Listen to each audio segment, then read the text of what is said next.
नमस्कार दोस्तों, स्वागत है आपका ज्ञान केंद्र की प्रस्तुति कौन बनेगा शिक्षक पर्यावरण अध्ययन भाग 4 में। इसके पहले मैं 3 भाग बना चुका हूँ, तो इस वीडियो को देखने के लिए आप वीडियो सेक्शन में जा सकते हैं और उसे देख सकते हैं। ठीक है, तो ये पूरी तरह से NCERT बेस्ड है और सभी राज्य के TET परीक्षा के लिए वैलिड है, क्योंकि ये जो पेपर आया हुआ है पहले एग्ज़ाम में। ठीक है, तो चलिए पेन और पेपर ले लीजिए और बैठ जाइए हमारे साथ। आपको हर प्रश्न के लिए मिलेंगे 10 सेकेंड और उन्हीं 10 सेकेंड में आपको उत्तर देना है। तो चलिए, पेन पेपर आप ले चुके होंगे, ऐसा मैं आशा करता हूँ।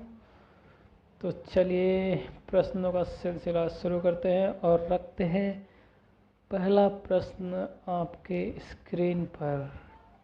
ये रहा। तो पहला प्रश्न है, शिक्षक की सबसे बहुमूल्य निधि है उसकी।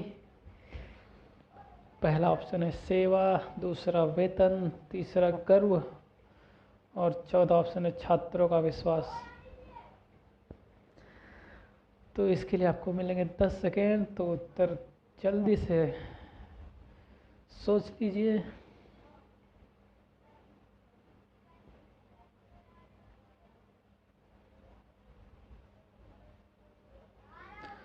तो समय समाप्त हो गया। चलिए उसका उत्तर देख लेते हैं। इसका उत्तर होगा ऑप्शन नंबर डी,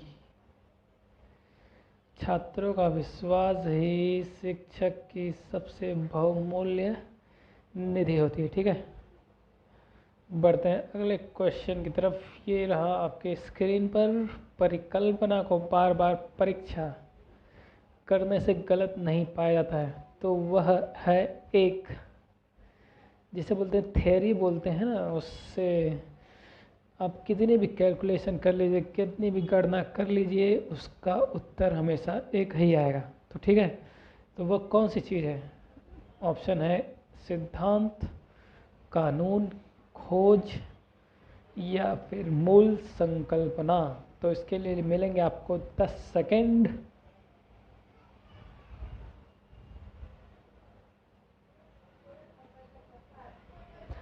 तो चलिए समय समाप्त हो गया है, आप उत्तर नोट कर लीजिए। इसका होगा ऑप्शन ए सिद्धांत, जिसे थ्योरी बोलते हैं। जब कोई थ्योरी प्रूफ कर दी जाती है तो उस थ्योरी को आप कितनी बार भी कर ले, उसका आप उत्तर सेम ही आपको मिलेगा। ठीक है,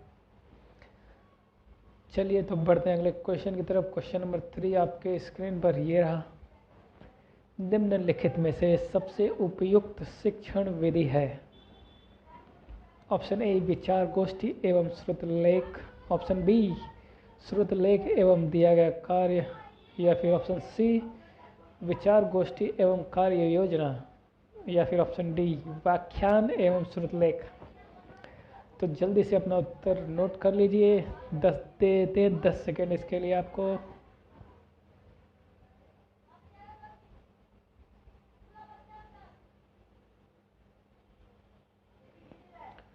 आपका समय समाप्त हो चुका है दोस्तों। तो इसका उत्तर होगा ऑप्शन नंबर सी विचार गोष्ठी एवं कार्य योजना। ठीक है, सबसे उपयुक्त शिक्षण विधि है, तो ऑप्शन सी सही हो जाएगा। बढ़ते हैं अगले क्वेश्चन नंबर 4 की तरफ। निम्नलिखित में से कौन सी ग्रीन हाउस गैस नहीं है? A carbon dioxide, B nitrous oxide, C helium, D methane. तो जल्दी से आप अपना आंसर नोट कर लीजिए पेपर पर। तो चलिए 10 सेकंड दे देते हैं आपको इसके लिए।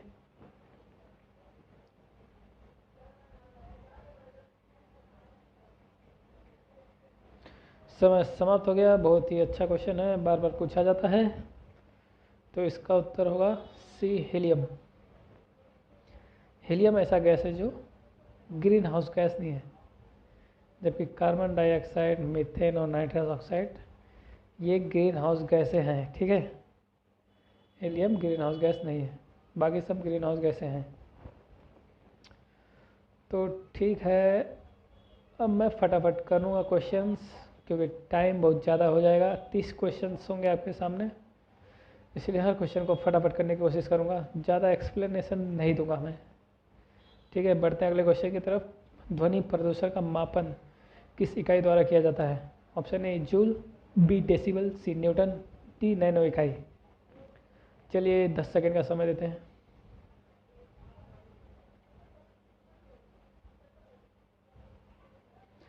समय समाप्त। इसका उत्तर होगा ऑप्शन नंबर बी डेसिबल।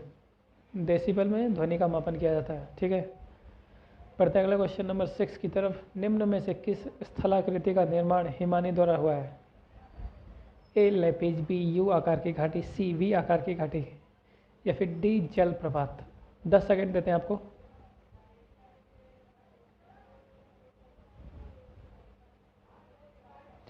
समय समाप्त हो गया। उसका उत्तर होगा ऑप्शन नंबर बी, यू आकार की घाटी हिमानी द्वारा होता है। ठीक है, तो आशा करते हैं आप नोट करते हुए जा रहे होंगे फटाफट। तो चलिए अगले क्वेश्चन की तरफ बढ़ते हैं। Question number 7। निम्न नदियों में से कौन सी नदी बंगाल की खाड़ी में गिरती है? ए ताप्ती, बी सुवर्ण रेखा, सी नर्मदा, डी सिंधु नदी। 10 सेकेंड समय शुरू हो चुका है आपका।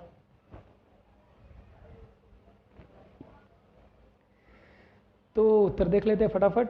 बी उत्तर होगा इसका, सुवर्ण रेखा, जो बंगाल की खाड़ी में गिरती है। ठीक है, अगला क्वेश्चन नंबर 8। राकेश कक्षा 5 पर्यावरण विज्ञान शिक्षक द्वारा दिए गए कार्य को समय से प्रस्तुत नहीं करता है, अतः सबसे उपयुक्त सुधारात्मक उपाय हो सकता है।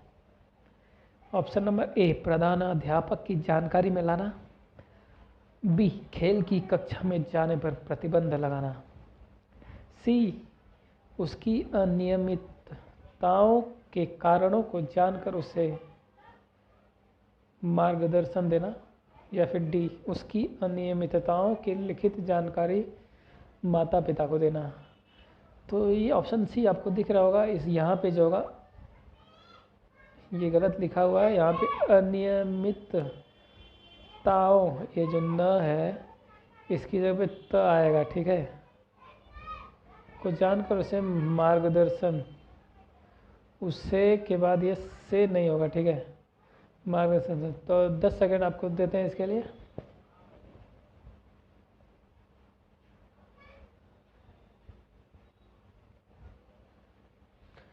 समय समाप्त हो गया। तो ये हो गया मनोविज्ञान का कुछ प्रश्न है ये। इसका उत्तर क्या होगा देख लेते हैं फटाफट। तो सी उत्तर होगा, उसकी अनियमितताओं के कारणों को जानकर उससे मार्गदर्शन देंगे। ठीक है, ये पॉजिटिव आंसर हो सकता है। ये चाइल्ड डेवलपमेंट एंड पेडागोजी में भी पूछा जाता है। ठीक है, सीडीपी में। तो बढ़ते हैं अगले क्वेश्चन नंबर 9 की तरफ। मध्य प्रदेश में कौन सा शहर झीलों का शहर कहलाता है? Option A Bhopal, B Ujjain, C Indore, या फिर डी ग्वालियर। तो चलिए 10 सेकंड समय स्टार्ट होता है आपका अब।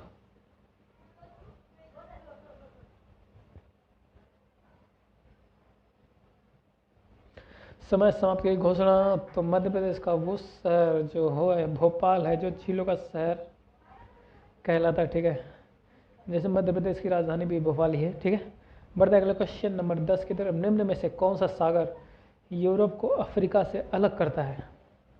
लाल सागर, काला सागर, अरब सागर, या फिर भूमध्य सागर। उत्तर देने के लिए 10 सेकंड शुरू करते हैं अब।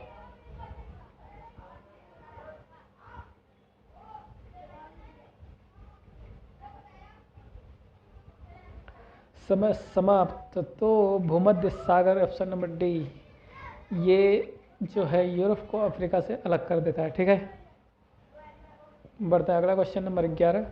अंतर्राष्ट्रीय ओजोन दिवस मनाया जाता है। ऑप्शन ए 16 सितंबर, बी 7 दिसंबर, सी 30 मार्च, या फिर डी 22 अप्रैल को।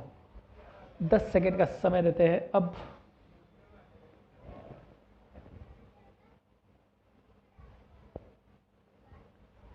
तो समय समाप्त हो गया। तो उसका उत्तर होगा ए 16 सितंबर को ओजोन दिवस मनाया जाता है। बहुत ही इंपॉर्टेंट क्वेश्चन है, आ सकता है फिर से। Question number 12। किसी खाद्य श्रृंखला में शाकाहारी होते हैं, शाकाहारी होते हैं। ठीक है, प्राथमिक उत्पादक, या फिर बी प्राथमिक उपभोक्ता, सी द्वितीयक उपभोक्ता, या फिर डी अपघटनकर्ता।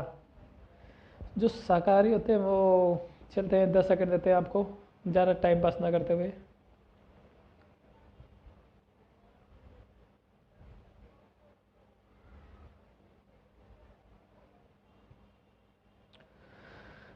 तो समय समाप्त हो गया। तो किसी भी इस खाद्य श्रृंखला में जो शाकाहारी होते हैं वो प्राथमिक उपभोक्ता होते हैं, ठीक है। बढ़ते हैं अगला क्वेश्चन नंबर 13 की तरफ।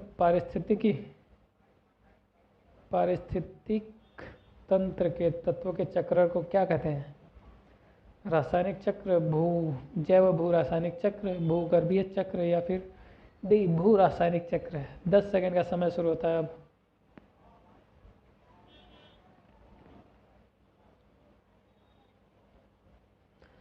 चलिए, समय समाप्त हो चुका है, तो इससे ऑप्शन नंबर बी सही हो जाएगा आपका, जैव भू रासायनिक चक्र। माफ़ कीजिएगा, गलत पढ़ा मैंने, जैव भू रासायनिक चक्र, ठीक है।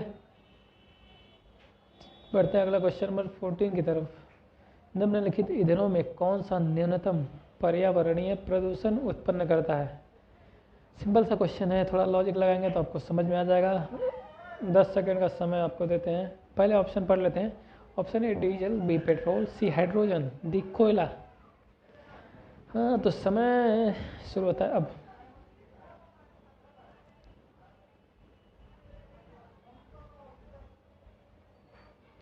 तो समय समाप्त हो गया, तो मैं कुछ डिस्कस करना चाहता हूँ। डीजल, पेट्रोल, हाइड्रोजन, कोयला।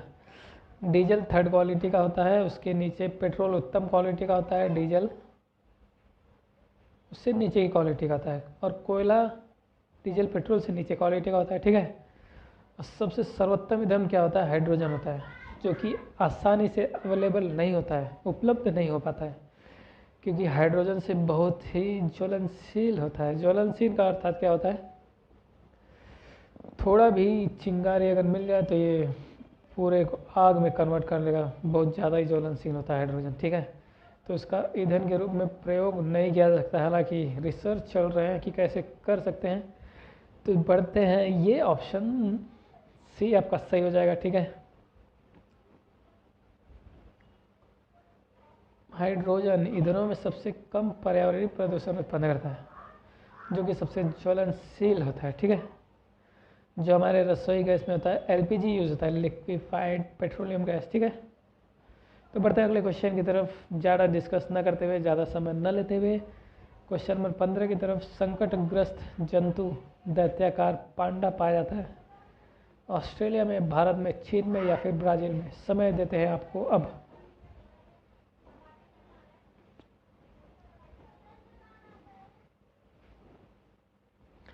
तो चलिए, समय समाप्त हो गया। तो संकटग्रस्त जंतु दैत्याकार पर चीन में पाया जाता है, तो ऑप्शन नंबर सी ये हो गया सही, ठीक है।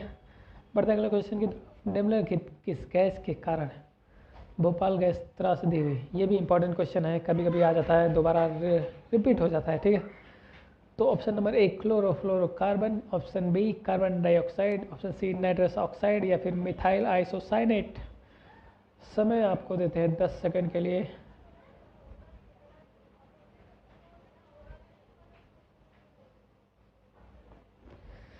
तो समय समाप्त की घोषणा हो चुकी है। इसका उत्तर ऑफ डाउन होगा option number D, methyl isocyanate के कारण ही भोपाल गैस त्रासदी हुई थी, ठीक है, 1984 में। बढ़ते हैं अगले क्वेश्चन की तरफ। 17 नंबर। किस देश में क्रिसमस का त्यौहार गर्मियों में मनाया जाता है? हाँ, गर्मियों में मनाया जाता है, क्योंकि क्रिसमस का त्यौहार तो दिसंबर में आता है, जबकि हमारे यहाँ पे ठंड पड़ती है 25 दिसंबर। तो वो गर्मियों में कहाँ मनाया जाता है, ठीक है। Option A Japan, B Bharat, C Australia, D America. तो भारत तो वैसे ही निकल गया, बचते 3 ऑप्शन आपके सामने हैं। तो चलिए 10 सेकंड देते हैं आपको।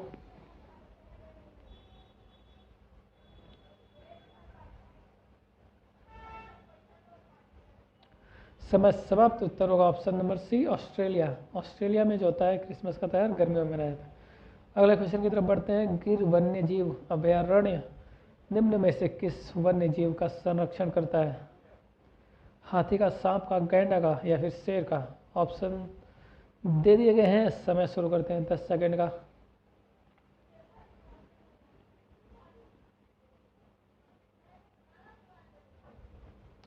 समय समाप्त, तो इसका उत्तर ऑप्शन नंबर डी, शेर। तो बढ़ते हैं अगले क्वेश्चन की तरफ बिना टाइम गवाए हुए। क्वेश्चन नंबर 19, निम्न में कौन सी प्राकृतिक वनस्पति मरुस्थलीय प्रदेशों में पाई जाती है? ए महोगनी, बी कैक्टस, सी फर, डी चंदन। समय शुरू होता है अब।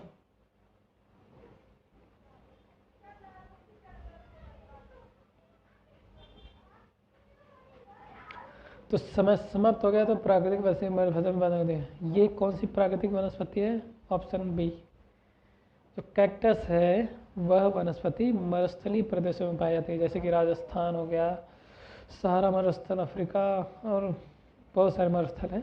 ठीक है, तो वहाँ पर कैक्टस पाया जाता है। ठीक है, बढ़ते अगले क्वेश्चन की तरफ। ग्रीन मफलर संबंधित है मृदा प्रदूषण से, वायु प्रदूषण से, ध्वनि प्रदूषण से, जल प्रदूषण से। ग्रीन मफलर, नाम में ग्रीन छुपा है तो something is very simple thing. तो बढ़ते हैं टाइमर की तरफ।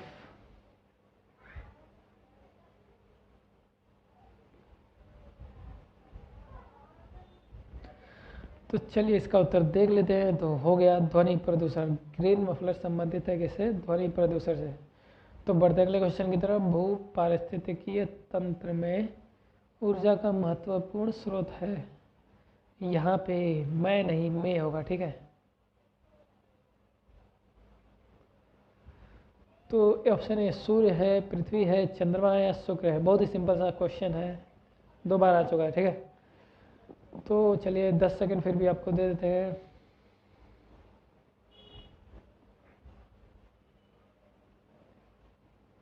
समय समाप्त। इसका उत्तर ऑप्शन नंबर ए, सूर्य। सूर्य जो पारिस्थितिक तंत्र में ऊर्जा का महत्वपूर्ण स्रोत है, जिसके बिना जीवन संभव नहीं है। कोई जीव जीवित रह ही नहीं सकता है सूर्य के बिना, क्योंकि ऊर्जा उसी से प्राप्त होती है। ठीक है, तो बढ़ते हैं अगले क्वेश्चन की तरफ। क्वेश्चन नंबर 22 आपके स्क्रीन पर आ चुका है। टाइटन किस ग्रह का प्राकृतिक उपग्रह है? वरुण, बुध, शुक्र या फिर शनि। तो 10 सेकेंड आपको देते हैं।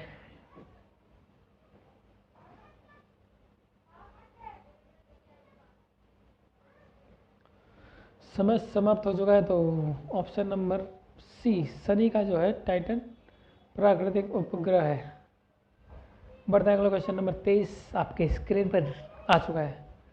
निम्नलिखित में से कौन सी बायोडीजल की फसल है? 3 बार क्वेश्चन आ चुका है, बहुत ही सिंपल सा है, याद कर लीजिए फटाफट से। ऑप्शन ए कपास, बी जेडरोवा, सी गन्ना या फिर डी आलू। समय देते हैं 10 सेकंड के लिए आपको।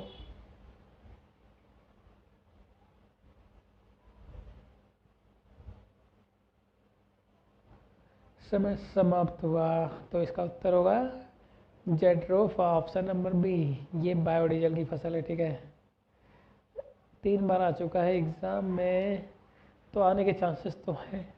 तो बढ़ते अगले क्वेश्चन की तरफ। क्वेश्चन नंबर 24, पर्यावरण संरक्षण अधिनियम किस वर्ष पारित हुआ था?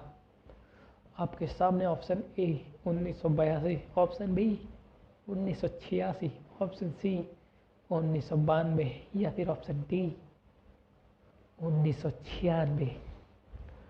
समय देते हैं 10 सेकंड के लिए आपको।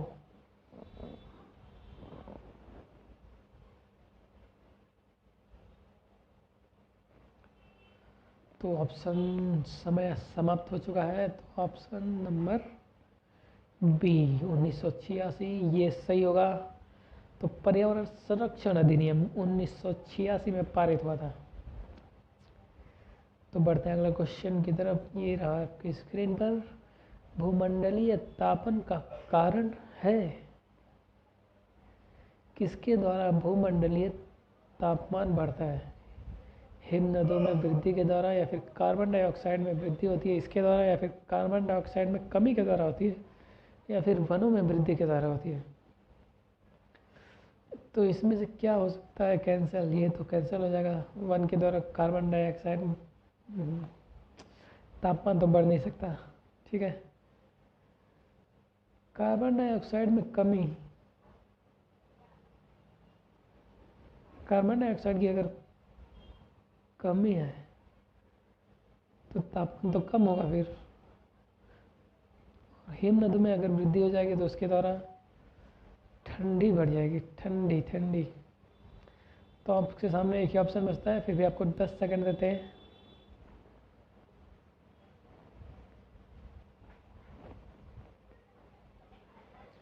समय समाप्त। जैसा कि मैंने आपको हिंट दे चुका हूँ पहले, तो इसका ऑप्शन नंबर बी सही होगा। जब कार्बन डाइऑक्साइड बढ़ता है वातावरण में, तभी भूमंडलीय तापमान बढ़ता है, ठीक है। और कार्बन डाइऑक्साइड का मेन स्रोत क्या है? गाड़ियों से निकला हुआ धुआं या फिर फैक्ट्रियों से निकला हुआ धुआं, यही मेन स्रोत है कार्बन डाइऑक्साइड का, ठीक है। पढ़ते हैं अगले क्वेश्चन नंबर 26 की तरफ। निम्नलिखित में से किसमें सर्वाधिक जैव विविधता पाई जाती है? शीतोष्ण पर्णपाती वन बायोम, उष्ण कटिबंधीय सदाबहार वर्षा वन बायोम, शीतोष्ण घास प्रदेश बायोम या फिर सवाना बायोम। तो ठीक है, इसके लिए आपको 10 सेकंड देते हैं।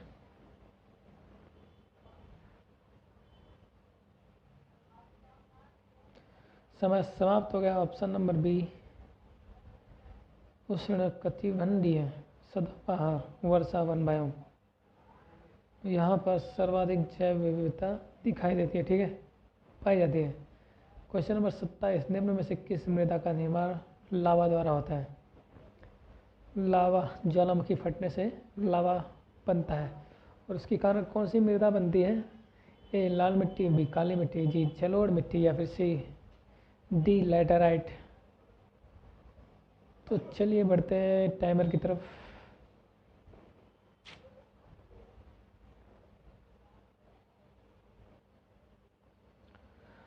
तो टाइमर का समय समाप्त होता है। तो इसमें से जो निर्माण जो लावा द्वारा आता है, ऑप्शन नंबर बी, काली मिट्टी। बढ़ते हैं अगले क्वेश्चन नंबर 28 की तरफ। वायुमंडल की कौन सी परत प्रकाश की पराबैंगनी किरणों को पृथ्वी की सतह पर आने से रोकती है? बहुत ही सिंपल सा क्वेश्चन है। समतापमंडल, क्षोभमंडल, आयामंडल या फिर मध्यमंडल। तो 10 सेकंड का समय शुरू होता है।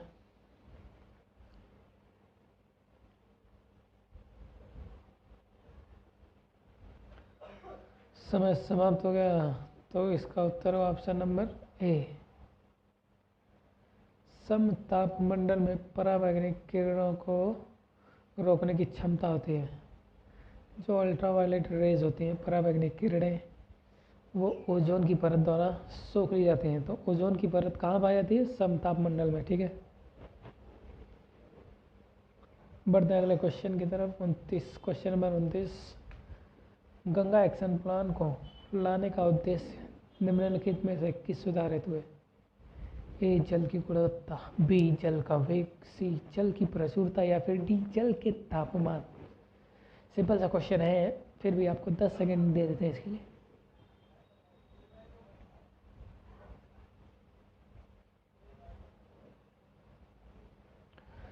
समय समाप्त हो गया है। तो इसका उत्तर होगा ए, जल की गुणवत्ता के लिए ही गंगा एक्शन प्लान को लाया गया था, ठीक है।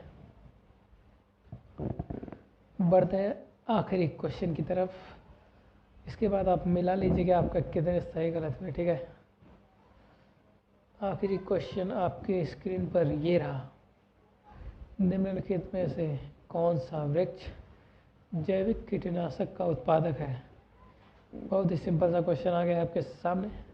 ए नीम, बी देवदार, सी चीड़ या फिर डी ओक। 10 सेकंड का समय शुरू होता है अब।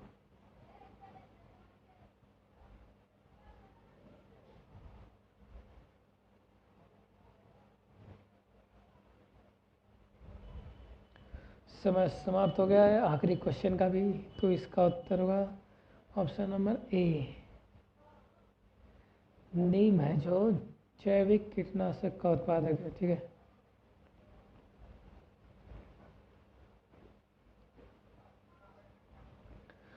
तो दोस्तों 30 क्वेश्चन आपके सामने आए। फटाफट से आपने कितने सही गलत किए कमेंट करके बताइएगा, ठीक है। तो जल्दी से आप कमेंट कर लीजिए पहले आप प्रश्नों को मिला लीजिए, आपके 30 में से कितने सही हुए। अगर आपके उत्तर 20 के ऊपर है तो आप एवरेज हैं, मतलब आप में अभी भी टाइम है, आप में क्षमता है कि आप टेट का पेपर क्लियर कर सकते हैं, ठीक है। अगर 20 से कम आ रहे हैं, 18-19 आ रहे हैं फिर भी चलेगा, ठीक है। जनरल के लिए 20 तो आना ही चाहिए, 18-19 ओबीसी कैटेगरी के लिए, और 17-18 पर नॉन ओबीसी जो SC ST के लिए, ठीक है। तो आप बताइए कि आपको कितने नंबर मिले हैं कमेंट के द्वारा। तो अगर ये वीडियो आपको अच्छा लगा होगा तो आप इस वीडियो को लाइक कर सकते हैं, और आप इसे शेयर करना चाहते हैं या नहीं करना चाहते हैं ये आपके ऊपर है।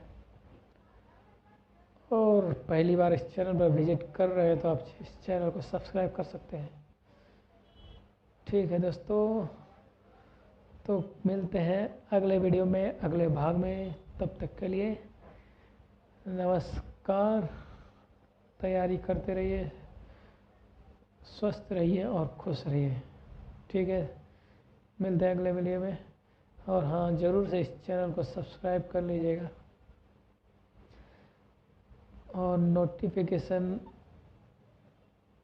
ऑन कर लीजिएगा, जिससे आपको नोटिफिकेशन मिल जाए जब भी मैं कोई वीडियो बनाऊँ, ठीक है। तो मिलते हैं अगले वीडियो में, तब तक के लिए नमस्कार। स्वस्थ रहिए और खुश रहिए।